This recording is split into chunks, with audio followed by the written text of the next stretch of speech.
खरगोश से डरकर भाग रहे कुछ शिकारी कुत्ते जिन्हें अंग्रेजी भाषा में हाउंड कहा जाता है। ऐसे शिकारी कुत्ते जिन्हें देखकर शेर भी 2 कदम पीछे हट जाया करता था। उन शिकारी कुत्तों को जब पालतू खरगोश से डरकर भागते हुए देखा तो एक राजा के मन में ख्याल आया। ख्याल क्या, अपनी राजधानी बदलने का। आज हम वही जानेंगे आज की कहानी में। मेरा नाम शेखर है और मैं नॉलेज हब संचालित करता हूँ रायगढ़ छत्तीसगढ़ में, आपके अपने प्रदेश छत्तीसगढ़ में। और आज की कहानी है जगदलपुर के नामकरण की कहानी। कहानी की शुरुआत होती है साल 1770 में।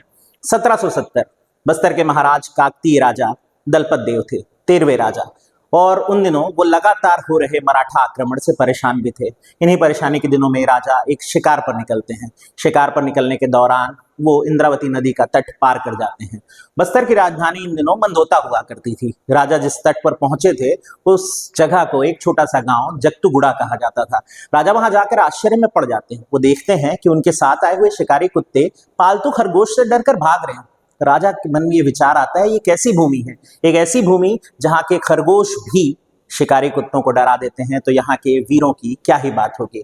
उस गांव के मुखिया से मिलते हैं। मुखिया का नाम था जगतू महारा। जगतू महारा राजा से भेंट करते हैं और इस भेंट के बाद राजा उनसे एक आग्रह करते हैं। आग्रह उस जगह को लेने की, उस जगह को अपनी राजधानी का दर्जा देने की। जगतू महारा इस आग्रह को ठुकरा नहीं पाते। जगतू महारा भी शहर से इस आग्रह को स्वीकार करते हैं और काछिन देवी की कृपा के साथ जगतू महारा का वो गांव जगतूगुड़ा जगदलपुर बनने वाला था। राजा दलपत देव भी पीछे नहीं हटने वाले थे और उन्होंने कहा जगतू महारा के नाम जग और दलपत देव के नाम दल को जोड़कर इस जगह को जगदलपुर के नाम से जाना जाएगा।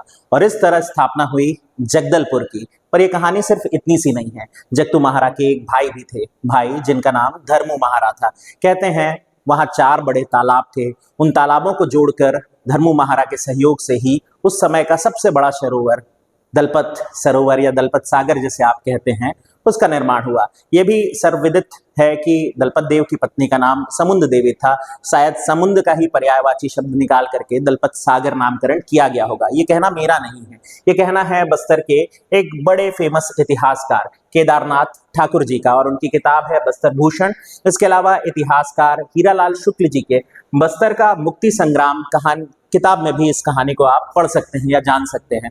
और ये वो दृश्य काल्पनिक जरूर है, पर जगदलपुर के नामकरण की कहानी जगतू महाराज जी और दलपत देव की साथ मिलकर के बना हुआ जगदलपुर। इस कहानी में मैंने वो दृश्य भी बताया था जहां एक शिकारी कुत्ता खरगोश से डरकर भाग रहा है। खैर ये कहानी यहाँ खत्म नहीं होती है और हम आज के बस्तर की बात करते हैं, आज के जगदलपुर की बात करते हैं। इस कहानी की शुरुआत होती है 1904 से 1910 के समय, जब जगदलपुर को, जो आज चौराहों का शहर कहा जाता है, इसे दोबारा बसाने का प्रयास किया जाता है। आधुनिक रूप जैसे इंग्लैंड का लंदन शहर है, बिल्कुल इस तर्ज पर ये जिम्मेदारी उठाते हैं उस समय के दीवान बैजनाथ पांडा। पर बैजनाथ पांडा इस कार्य को पूरा नहीं कर पाते हैं। कारण था जगदलपुर में हुआ एक बड़ा विद्रोह, भूमकाल विद्रोह। वो विद्रोह जिसने बस्तर को हिला कर रख दिया था। इसके बाद बैजनाथ पांडा काम से हटा दिए जाते हैं और इस बचे हुए काम को कर्नल जेम्स ने पूरा किया था। और आज हम बस्तर को चौराहों का शहर बना हुआ देख पाते हैं। कितनी रोचक कहानी है उस वीर भूमि की जहां खरगोश भी शिकारी कुत्तों को डरा कर भगा देते हैं। कितनी महान कहानी है जगतू महारा की, जो राजा के आग्रह पर अपनी भूमि सहर्ष देने को तैयार हो जाते हैं। बस्तर यही तो करता है, मांगे जाने पर शहर सब कुछ दे देता है, पर लोग आज भी बस्तर को छीनने पे लगे हुए हैं।